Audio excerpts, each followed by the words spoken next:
Hello all, welcome to my channel. I am Vivek Gaurav and I'll be teaching you dynamic programming. And before we proceed further, a humble request from my side. Please like and subscribe to my channel and also click on the bell icon so that you get notified every time a new video is coming up. Now, let's get started. In this video, we are going to talk about Python loop control statement. And the topics for today's discussion is what is loop control statement, what is break, what is continue, and what is pass.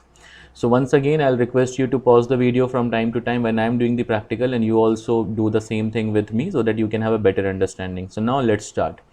So loop control statement. But before that, let us talk about loop. So in the last three videos, you already understood what is loop. It is a block of code which is used to repeat a certain thing again and again, right? And we talked about two kind of loop. One is called as for loop, the other is kind of while loop, right? And we have seen that in both the cases, what happens is that the program runs as long as the iteration is true, given, if you have given 1 to 10, so it will run till 10 as long as the iteration is found, or it is there at the upper limit.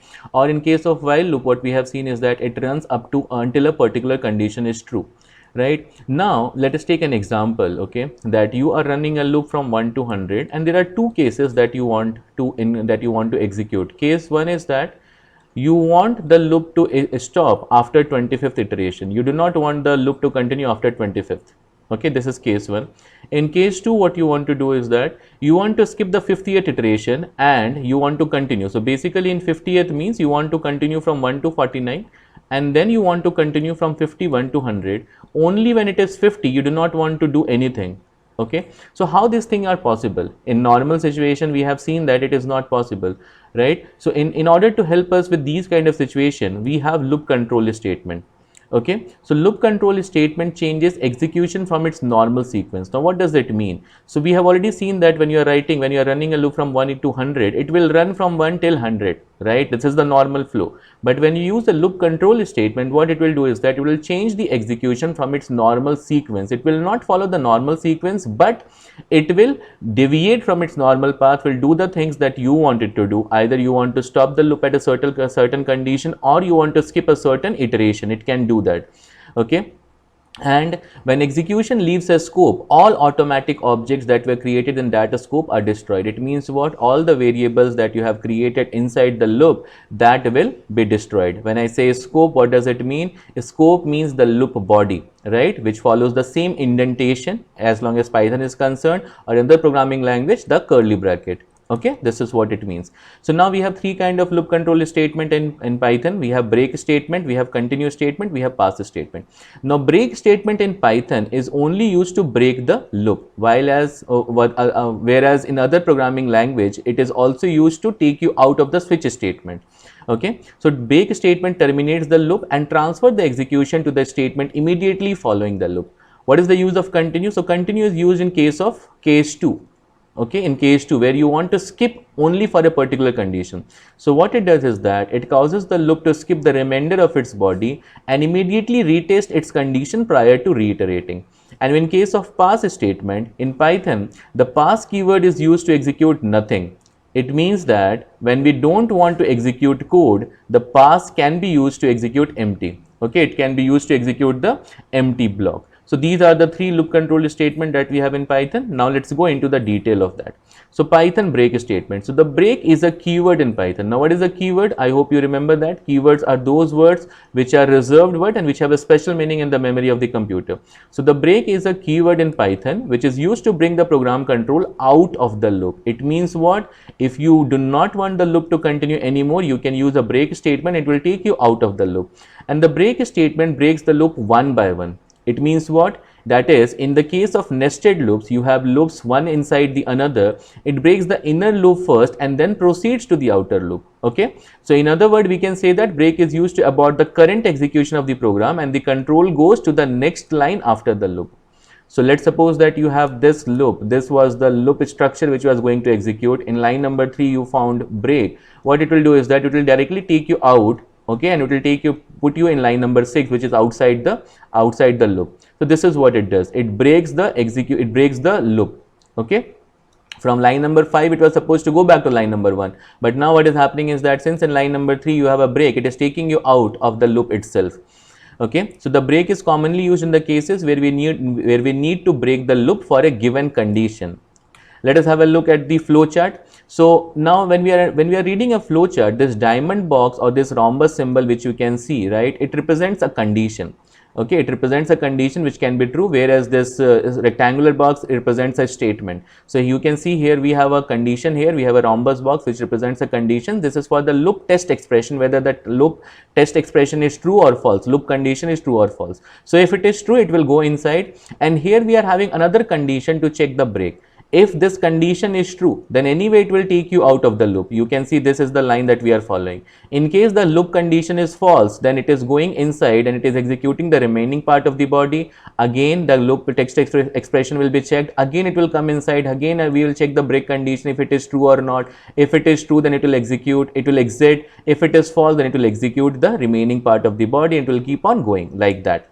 Okay, so look at this example. So here in this example, what we have done is that we have created a list, okay, which is having 4 items in it, which is having 1, 2, 3, 4. These are the 4 items which are having in this list, and then we are having count equal to 1. So this program is basically to find a particular item in a list, at what location you are finding it, and then we are running a loop for I in list. I hope that you remember the general syntax of a for loop. So for I in iterable, this is what you write, right? For I in iterable, where for is the keyword, right? I is the variable, in again is a keyword, in again is a keyword, and iterable, it can be a list, it can be a dictionary, it can be a string, it can be a range function also. So here now you see what we are doing. If I equal to 4, okay, if I equal to 4, then what we are doing is that we are printing item matched, and then we are breaking, and then outside the if indentation we are making count equal to count plus 1.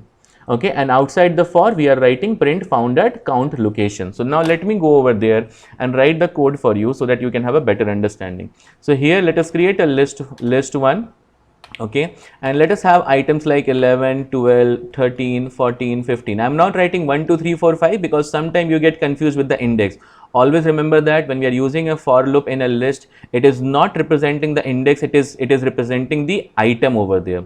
Okay, so now here what I will do is that here I'll make a variable count equal to 0, and here I will write for I in list 1, okay, list 1, okay, and here I will write if count, sorry, not count, if I equal to 13, let us match 13 where we are finding it. If I equal to 13, what I will do is that I will write item found, okay, item found, okay, and then what I will do is that I will write break, okay, and here I will write count equal to count plus 1, okay, count equal to count plus 1, and here what I will do is that here I will write print item found at which location? I found it at count location, count, and I will write here location here.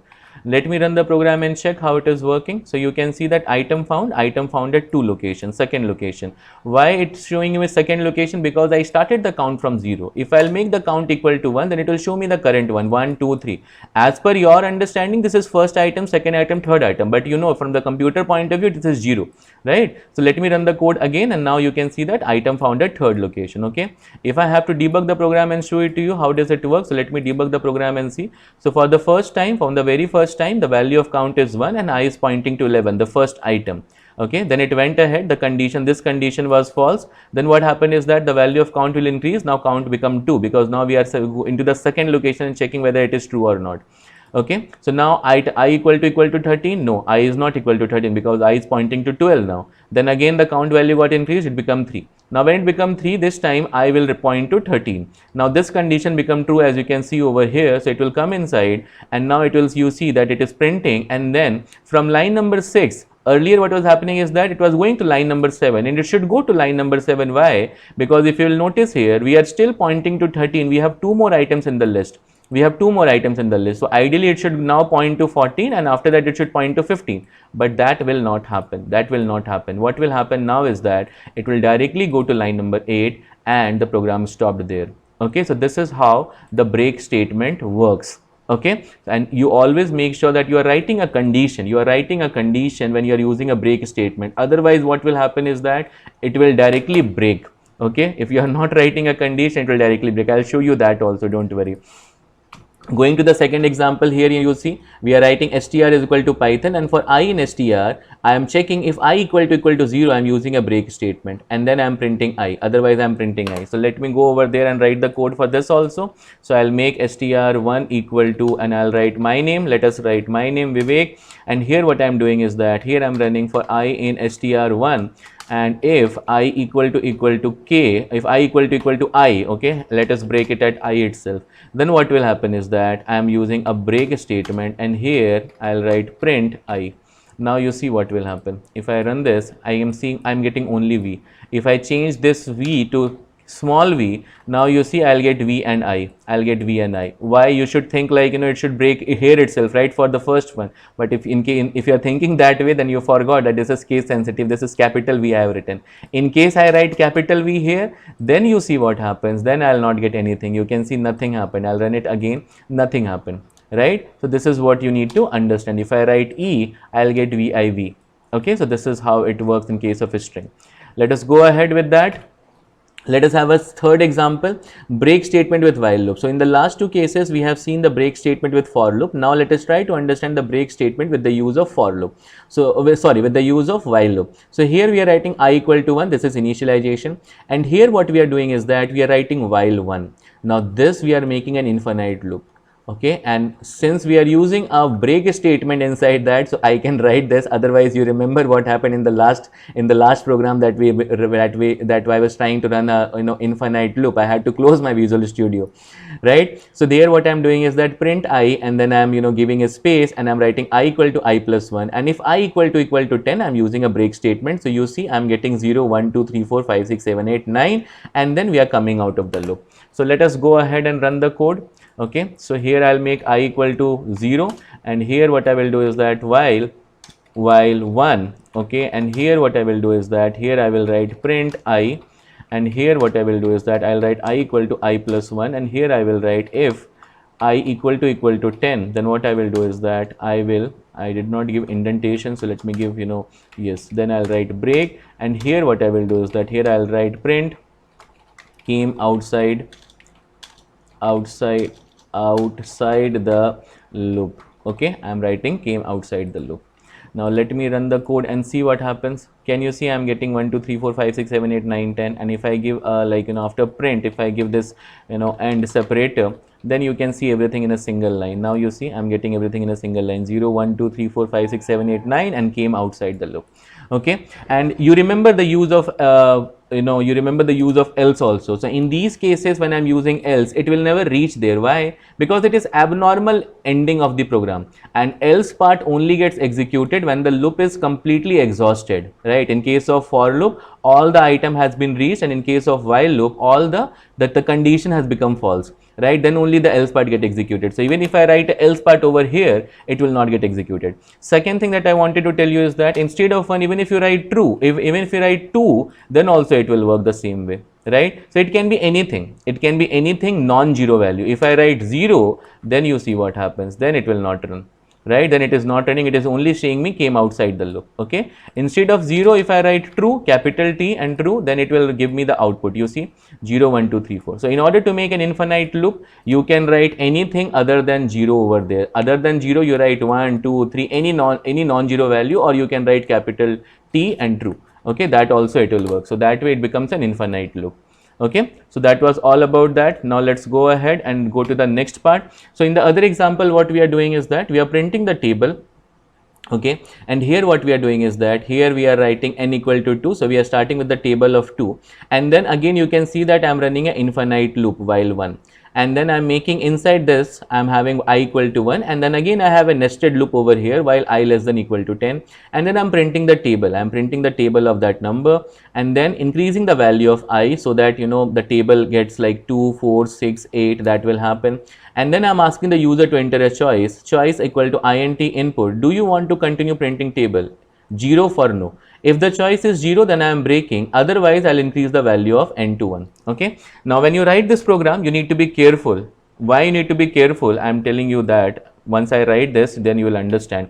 And anyway, you will understand a lot of things when you are making this program. Okay. So I made num equal to 2, and then I'll run a while loop, which is an infinite loop. And inside this, I'll make I equal to 1. Okay. I did that. Now here I will run a loop again, I less than equal to 10, and here what I will do is that here I will print, okay, I'll directly print num into I, okay, I'll directly print num into I. I'm not going to make that, 2 into 1 equal to 2 like that, so that everything comes in a single line. You can see like this, okay, print num and end separator, and here I will write I equal to I plus 1. Now here what I will do is that I will come, this loop is done. Now here I'll come out of the loop, and here what I will do is that here I will check, I will ask the user for the choice. So choice equal to int. Now this int is very much important. If you do not write this int, again it will become an infinite loop. You try it with yourself, okay? You remove that int and then you see what will happen. It will never be comparing the two things, and it will always give into an infinite loop. Enter the number, okay, enter the number. Oh sorry, not enter the number. Do you want to continue? Do you want to continue? Right? Do you want to continue? Press 0 for no, okay, press 0 for no. Okay, so I gave this message, and now here what I will do is that here I will write choice equal to 0. If choice is equal to 0, then what I will do is that I'll break. Otherwise what I will do is that I'll increase the num by 1. Num is equal to num plus 1. Okay, now what I was trying to tell you with this integer part, let us understand that. Here you see you are matching choice equal to 0. So this, when you are matching equal to 0, this choice has to be an integer, right? This choice has to be an integer. If you do not write int, it will become a string. It will remain as a string, and then a string will be equal to 0. If you are matching that, then you put an inverted comma, which you haven't done, right? So you are trying to match with an integer, and in that case it has to be an integer. If you miss that, it will become an infinite loop. Okay, if you do not believe, I'll show you also, don't worry. Okay, let me run the code now and check what is happening. So can you see it is giving me 4 4 4 4 4. Do you want to continue? Why it is giving me 4 4 4? Because I have multiplied it by 2. This is stupidity. Okay, now you see here invalid literal. What did I do? Num into I. Where is invalid literal? Where did I put an invalid literal? Which line it is showing me? Visual Studio line number 7, choice equal to int input. Do you want to continue? Press 0. Where is invalid literal it is finding? Let me run the code again. Now it is, see, it is saying 2 4 6 8 10 12 18 20. Okay, do you want to continue? I press 1. Now it is giving me 3 table. Again asking, I press 1 again. Now if I press 0, you see the program is stopped. Now do you really want to see what will happen if you remove this int? Okay, you see what will happen if I remove this int. I have to close the Visual Studio again and open it again. Now you see, now even if I press 0, you see what is happening. You press 0, you see what is happening. You press 0, you see what is happening. And why it is happening? Let us try to understand that. Okay, let us try to understand that. Okay, you see here, now you see choice you take, okay, and now you match this part. Okay, you match this part. Okay, I'll add this to the watch. Okay, now you see what will happen. Can you see choice equal to 0? It is saying not available. And what was the value of choice that you have? Choice is equal to string. So if I write choice, what will happen? Choice is not available. Okay, see, it is asking me, so I entered 0. Now you see, so choice equal to 0, though I entered 0, it is saying as false, and the value of choice is used, so in a single quote it means what? It is a string. Can you see that? That is the reason. Now it will go into an infinite loop. So better I'll close the Visual Studio. I'll open it again. Okay, I'll open it again. I'll go and open my Visual Studio once again, and then it will, start working fine. So that is the problem that happens when you do not convert it. Okay, you will have this problem often. Okay, so always make sure that you have used the int over there. Otherwise you will see, like, that your program is absolutely fine, but still your program will not give you the correct input. Okay, now if I run this program, now you see, if I debug this time it will, this time it will work absolutely fine. Okay, so now here you see choice, it is asking me choice, so I am going to the next line, it is asking me 0. If I press 0, now you see this time 0 is coming as 0. Earlier it was coming in single quote. That was the difference. Okay, now if I write this choice, you see it is showing me 0. Earlier it was pointing to an str value. So that is the problem with that. Okay, so I hope that you understood this part and you know how to use a break statement in case of while loop. So now going ahead to the continue. So the continue statement in Python is used to bring the program control to the beginning of the loop. Now what does that mean? So let's suppose you have a program like 1, 2, 3, 4, 5. These are the 5 lines you have. In the third line, you have written a continue. So normally what should happen is that the program will go to this, then this, then this, then this, then this. But when you when the program encounters continue, it takes the control back to line number 1. It does not allow the program to go to line number 4 and 5. Okay, so in these case it is used to bring the program control to the beginning of the loop. What was happening with the break was taking you out of the loop itself, but continue is taking you back to the beginning of the loop. Okay, that is the difference. The continue statement skips the remaining lines of the code inside the loop and start with the next iteration. It starts with the next iteration and is mainly used for a particular condition inside the loop, so that we can skip some specific code for a particular condition. Okay, we can skip a specific code for a particular condition. Okay, so now let us go ahead and check the flow chart. So here you see we have a loop test expression. If the expression is found to be true, then what is happening is that we are checking a condition to continue. Okay, we are checking a condition to continue. If it is true, you see it is not going to the remaining part, it is taking you back to the loop test expression again. If this is false, then it will follow the normal path. It will take, it will execute the remaining part of the body. It will go back again. The loop test expression will be rechecked again. Then the same condition, continue a condition will be checked again. And if it is found to be true, it will skip. So this is how it is used to skip a particular part, skip a specific code. Okay, look at this example. Here we have example I equal to 0, while I less than 10, I equal to I plus 1. Okay, and if I equal to 5, we are writing continue and then we are printing I. Now the point here to be noted is that if you do not use this continue in a proper way, then again you will end up in an infinite loop. I'll tell you how. Okay, now I'll write the code for you and I'll show you. So let's suppose I started with I equal to, let me stop this, I equal to 1. Okay, then what I will do is that while I less than 10. Okay, now here what I am doing is that I equal to I plus 1, and then what I am writing is that if I equal to 5, then what I am doing is that I forgot the colon, and here I will write continue. Okay, and here I will write print I. Now you see when I am running this part, everything is fine, right? What I am getting? I am getting 2, 3, 4, 5, 6, 7, 8, 9, 10. If I make it as 0, right, and here I'll put a separator so that I can get everything in the same line. Now you see what happens. I'm getting 1, 2, 3, 4, 6, 7, 8, 9, 10. It is skipping. Okay, so let me debug the code and show you how it is skipping and how the program is flowing. Okay, after that I'll make all the changes that I was talking about. So for the first time the value of I is 1. Okay, then it went inside. I'll remove these all test expression because these expressions are useless now. Okay, I'll just add this expression. I'll add this expression so that you can see this I equal to 5 is false, so it will not go to line number 5, right? So it went ahead, it printed I. Second time the value of I became 2, this condition is still false. Next time the value of I became 3, the condition is still false. Next time the value of I became 4, the condition, now you see it became 5 and the condition is true, so it came to line number 5. Now earlier it was going to line number 6, which it will not go now. You see now what is happening, it went back to line number 2. Right, and it skipped this line, it skipped this line. So whatever comes after this, it will skip this part. Okay, and then it will continue the normal flow. Now it will continue the normal flow. Now you see from 4 it is going to 6. So 6 did not go when it encountered the continue statement.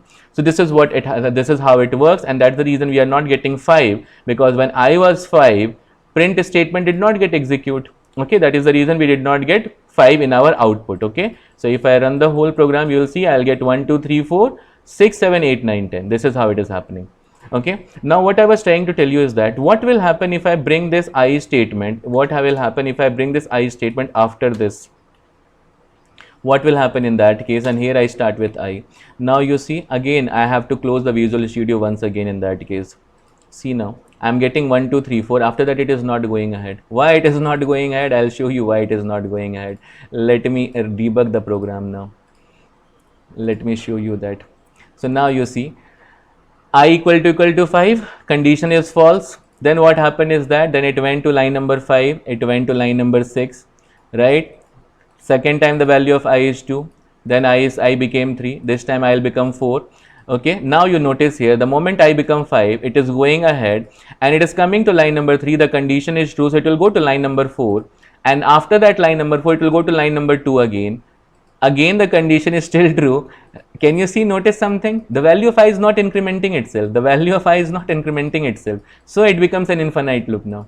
Okay, so it is becoming an infinite loop now. So now this is the problem, right? This is the problem. So you need to be very careful. You need to be very careful when you are using a continuous statement, because wrong placement of the code, now you see my Visual Studio got stuck. I'll have to close it and will open it again, right? I have to open it again. So I'll go back again and open with VS Code. Now it will work, right? So that is the problem. This small mistake, just one mistake of, the program was absolutely fine, right? But the placement of the code was wrong. There was a logical error in that, and because of that you came to a halt, your program came to a halt, right? So these things can only be figured out once you know how to dry run your code. Then only you can figure it out, otherwise you'll be having a tough time.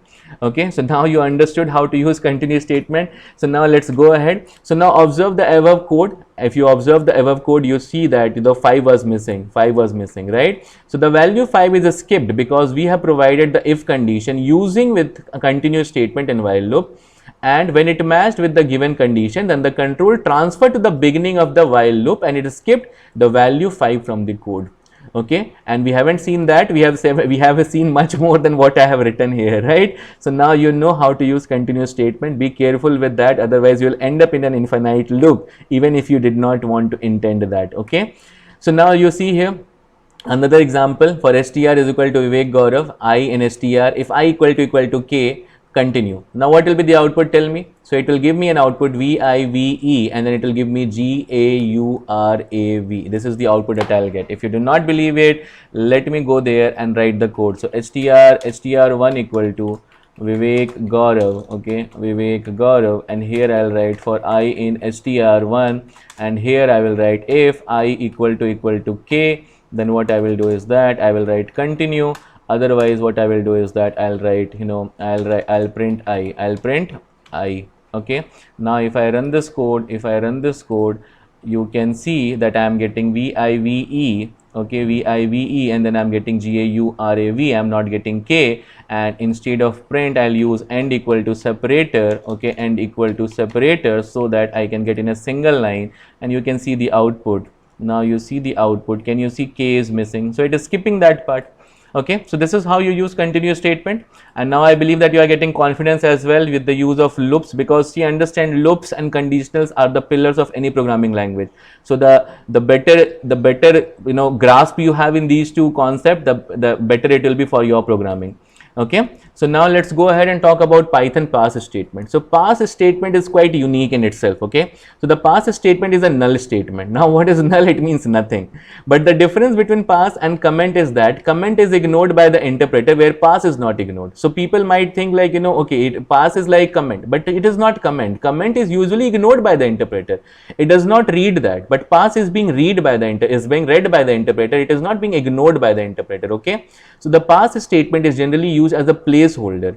Okay, it is used as a placeholder when the user does not know what code to write. So let's suppose you are writing a loop, but you are not sure about that what you should write in that loop, right? So you cannot leave it empty, because the moment you leave it empty, you will get an error. So you write pass over there. Okay, you write pass over there. So the user simply places pass at that line. Okay, so the pass statement is generally used as a placeholder. You keep a handkerchief over there, right, and you go outside, move, and then you come back and then sit in that place. Okay, it is just to reserve your place. It is just like that. So sometime pass is used when the user does not want any code to execute. So the user simply places pass there as empty code. Empty code is not allowed in the loop. You cannot write empty code in a loop, in a function definition or in a class definition, right, or in a if statement also for that matter. So what you do is that when you are not sure what to do, write pass over there. Okay, so using pass statement, user avoids this error. So in Python, the pass keyword is used to execute nothing. It means when we don't want to execute code, the pass can be used to execute empty, and is the same as the name refers to. It just makes the control to pass by without executing any code. Okay, and if you want to bypass any code, pass statement can be used to do that. It is beneficial when a statement is required syntactically, but we do not want to execute it right now, or we want to execute it later. The difference between comment and pass is that comments are entirely ignored by the Python interpreter, where the Python pass statement is not ignored. So don't get confused pass with comment. Those are two different things. Okay, comments are completely ignored by the interpreter, pass is not. So now you see what we are doing over here. So here you see, suppose we have a loop and we do not want to execute right this moment, but we will execute in the future. So here we can do that. Here we created a list, and for val in values, I did not write even print statement, I just wrote pass. Okay, so let me show you how it will work. Okay, so let's suppose that here only let me write this. So now you see, if I do not write anything, if I leave it blank and try to run like this, what will happen? I am getting an error. Indentation expected in indent block. So I'll write pass here. Now you see, it will not give me an error. So just to avoid this error, which I was getting few seconds back, right? This error which we was getting this few minutes back, we write pass there. Okay, just to make the computer interpreter understand that you be happy, I wrote something, now let me do whatever I want to. It is just like that. Okay, now going ahead, taking another example. So you see here, for I in list 1 2 3 4 5, and then I equal to 4 pass, and this is pass block, and then you are printing I. Okay, this is interesting. Let us write that. Okay, so here what I am doing is that here I'll write for I in, and then here I will write 1 comma 3 comma 4 comma 5, and here I'll put a colon, and here I will write if I equal to 3, then what I will do is that if I equal to 3, I'm writing pass, and then here I'm writing what? I'm writing print, I'm writing this is pass block. Okay, and this is pass block, and here I will write print, and here I will write I, print I. Okay, what is happening? Okay. Okay, now let me run the code. Now see, 1 2, and then this is pass block, and then I'm getting 3, and then I'm getting 4 5. So it is coming there, okay. Let me execute the program and show you how it works. So now what is happening is that for the first time I equal to 1, it went ahead, printed I. Second time it went ahead, the condition is false. The third time the condition is true. So now you see it skipped this part. It did not go to that line also. It skipped this part anyway, right? But it was happy that you have something written over there. Okay, so now this is pass block. So now this is how the pass statement works. Okay, just as a placeholder, just you occupy that position and leave it as it is. Okay, so you can create an empty class or function using the pass statement also. Now I haven't taught you what is function and how to create a function, so I will not write this, but this also can be done. So when we'll reach to function and we'll reach to we'll talk about class, that time we'll use that. But right now you know pass, so if you want to just create a block, okay, just create it with a pass statement and leave it as it is, you will not get an error.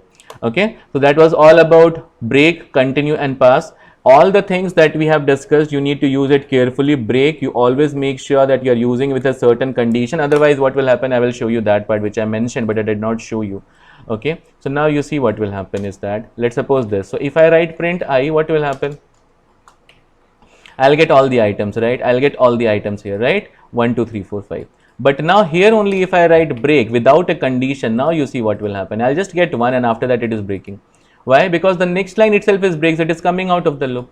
Okay, so you should always write break with a condition. With continue, we already understood that when you are using a continuous statement, you need to be very careful where you are using the continuous statement, right? If you are using a continuous statement and before that you are not incrementing the variable, it will become an infinite loop. We have already seen that example. So make sure that the placement of continue is proper. When you are using a break statement, the condition is proper when you want to break the loop. And pass, you can use it only when it is required, when you are not sure what to do in a loop, what to write in a condition, but you have a condition, right? You just create that placeholder over there, you create that, you occupy that place and write write pass over there and continue, and later on you come back and write your code over there. So that was all about the Python control statement. I hope you got a better picture of everything. Okay, practice it one more time and then you will understand it much better. So that's all in this video. Thank you.